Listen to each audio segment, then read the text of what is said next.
নাজিরাবাদ অগ্নিকাণ্ডে শুভেন্দু অধিকারীর পর এবার অমিত মালব্য সোশ্যাল মিডিয়ায় তিনিও দাবি করেছেন ম্যানমেড তত্ত্ব।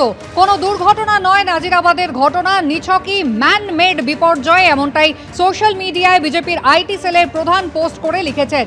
এনওসি ছাড়া, অগ্নি সুরক্ষাবিধি ছাড়াই চলছিল বেআইনি গুদাম। এটা শুধুমাত্র তৃণমূল সরকারের প্রশাসনিক দুর্বলতা, দুর্নীতির জন্যই ঘটেছে। দুর্ভাগ্যজনকভাবে দুর্ঘটনার কয়েকদিন পরও মুখ্যমন্ত্রী ঘটনাস্থলে যাননি। ম্যানেজার এবং ডেপুটি ম্যানেজারের গ্রেফতারি শুধু মূল অপরাধীদের আড়াল করার চেষ্টা। এই বেআইনি কর্মকাণ্ডে বড় হাঙরদের সুরক্ষা দেওয়া হয়েছে, তারা লাভবান হয়েছে। বিচার শুধুমাত্র নির্ধারিত কারোর জন্য হতে পারে না, দায়বদ্ধতা সর্বোচ্চ স্তর পর্যন্ত পৌঁছানো উচিত। শুধু কয়েকজনকে গ্রেফতারি এবং শীর্ষ মহলের চুপ করে থাকা নয়, কার দায়বদ্ধতা, কি ব্যবস্থা নেওয়া হলো, পশ্চিমবঙ্গের মানুষ তার উত্তর চায়। সোশ্যাল মিডিয়ায় পোস্ট করে লিখেছেন বিজেপির আইটি সেলের প্রধান অমিত মালব্য।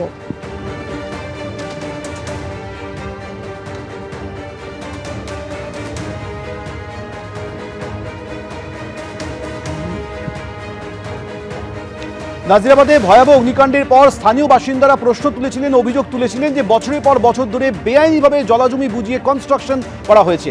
আর এবার শুভেন্দু অধিকারী তিনি প্রশ্ন তুলছেন, জলাজমি বুঝিয়ে এই গোডাউন তৈরি করলো কে? কাউকে ছাড়া হবে না, এদেরও শেখ শাহজাহানের মতো অবস্থা হবে। যত গৃহ কলকাতা, আমাদের দাবি এই ওয়েটল্যান্ডের জলাভূমি বোঝানোর পারমিশন দিল কে? বিল্ডিং বানালো কে?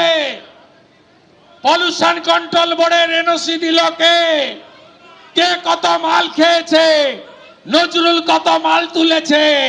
খেয়াদটু কত মাল তুলেছে? আমরা ছাড়ব না, দলিল আমার হাতে। এই নজরুল আর ফিরদৌসির যে কাণ্ড, সব ক্লাব থেকে 25,000 করে টাকা, একদম কত 1 ঘন্টা লাগবে।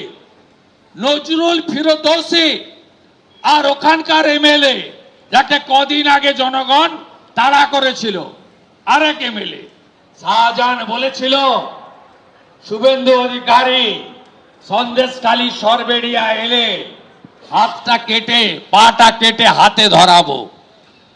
আজকে শাহজাহান ক্যালেন্ডার, আজকে বলে গেলাম এই পাপ যারা করেছে তাদের অবস্থাও শাহজাহানের মতো হবে। নাজিরাবাদের অগ্নিকাণ্ডের ঘটনার পর একেবারে শুরু থেকেই বিরোধী দলনেতা শুভেন্দু অধিকারী তিনি পুলিশের বিরুদ্ধে, প্রশাসনের বিরুদ্ধে, রাজ্য সরকারের বিরুদ্ধে সরব হয়েছেন। এমনকি খেয়াদহ গ্রাম পঞ্চায়েত তারাও কিন্তু এই ঘটনায় জড়িত, এমনটাই তার অভিযোগ। স্থানীয় বিধায়ক জড়িত রয়েছেন, কাউন্সিলর, তার বিরুদ্ধেও কিন্তু শুভেন্দু অধিকারী বারবার অভিযোগ করছেন। এই প্রথমবার কিন্তু শুভেন্দু মন্ত্রী, দমকল মন্ত্রীরও শুভেন্দু অধিকারী, তিনি দমকল মন্ত্রীরও কিন্তু পদত্যাগ দাবি করেছেন এবং একই সঙ্গে শ্বেতপত্র প্রকাশের দাবিতে সরব হয়েছেন। আদালতে যাচ্ছেন সোমবার, সেই হুঁশিয়ারিও আজকে মিছিলের শেষে দিলেন বিরোধী দলনেতা।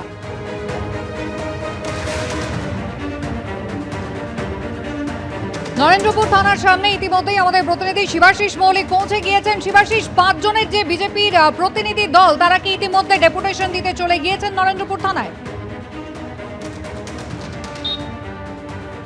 একদমই তাই। দেখো, শুরুতেই তোমায় বলে রাখি যে যাদবপুর সাংগঠনিক জেলার বিজেপির যিনি সভাপতি রয়েছেন মনোরঞ্জন জোদ্দার, বিধায়ক অশোক দিন্দা, দীপঙ্কর জানার উপস্থিতিতে আরও 2 সদস্য সহ 5 জনের যে প্রতিনিধি দল, গতকালকেই কলকাতা হাইকোর্টের বিচারপতি সুপ্রা ঘোষের যে শর্ত ছিল, অর্থাৎ 5 জন তারা এই প্রতিনিধি দলের সদস্য হিসেবে তারা তাদের দাবিপত্র পেশ করতে পারবেন নরেন্দ্রপুর থানায়। তার মধ্যে আমরা দাবিপত্রের মধ্যে 7টি দাবি রয়েছে। এই 7টি দাবির মধ্যে অন্যতম হচ্ছে যারা স্বজন হারিয়েছেন মৃতদের পরিবারের সদস্যকে অন্ততপক্ষে 50 লক্ষ টাকা আর্থিক সাহায্য দিতে হবে, একটি স্থায়ী চাকরির বন্দোবস্ত করে দিতে হবে। এর পাশাপাশি দমকল মন্ত্রী সুজিত বসুর পদত্যাগ দাবি করা হয়েছে। জলাজমি, সেই জলাজমি, যে পূর্ব কলকাতা জলাজমি নিয়ে দীর্ঘদিনের যে বিতর্ক, জলাজমি প্রশাসনের নাকের ডগায় ভরাট হলো কি করে, এই প্রশ্ন তুলে তা নিয়ে শ্বেতপত্র প্রকাশ করার দাবি জানাচ্ছে বিজেপি। এছাড়াও একাধিক দাবি সেখানে রয়েছে। ডিএনএ টেস্ট করে অবিলম্বে যে পরিবারের সদস্যরা তাদের স্বজনকে হারিয়েছেন সেই পরিবারের সদস্যদের হাতে সেই দেহাংশ তুলে দেওয়া হোক, ডিএনএ টেস্টের পর এই দাবিও কিন্তু এই 7 দফা দাবির মধ্যে রয়েছে। মোটের উপর 7 দফা দাবি নিয়ে মনোরঞ্জন জোদ্দার, বিজেপির যাদবপুর সাংগঠনিক জেলার সভাপতি অশোক দিনদার উপস্থিতিতে, দীপঙ্কর জানার উপস্থিতিতে 5 জনের যে প্রতিনিধি দল, সেই প্রতিনিধি দল এই মুহূর্তে নরেন্দ্রপুর থানার মধ্যে রয়েছে। সন্দীপ পালকে একবার ছবি দেখাতে বলবো।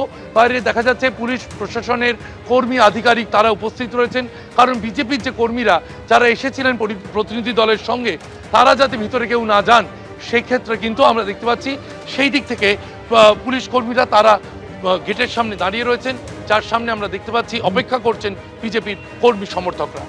শিবাশিস, তুমি আমাদের সঙ্গে থাকো। এবিপি আনন্দ, এগিয়ে থাকে, এগিয়ে রাখে।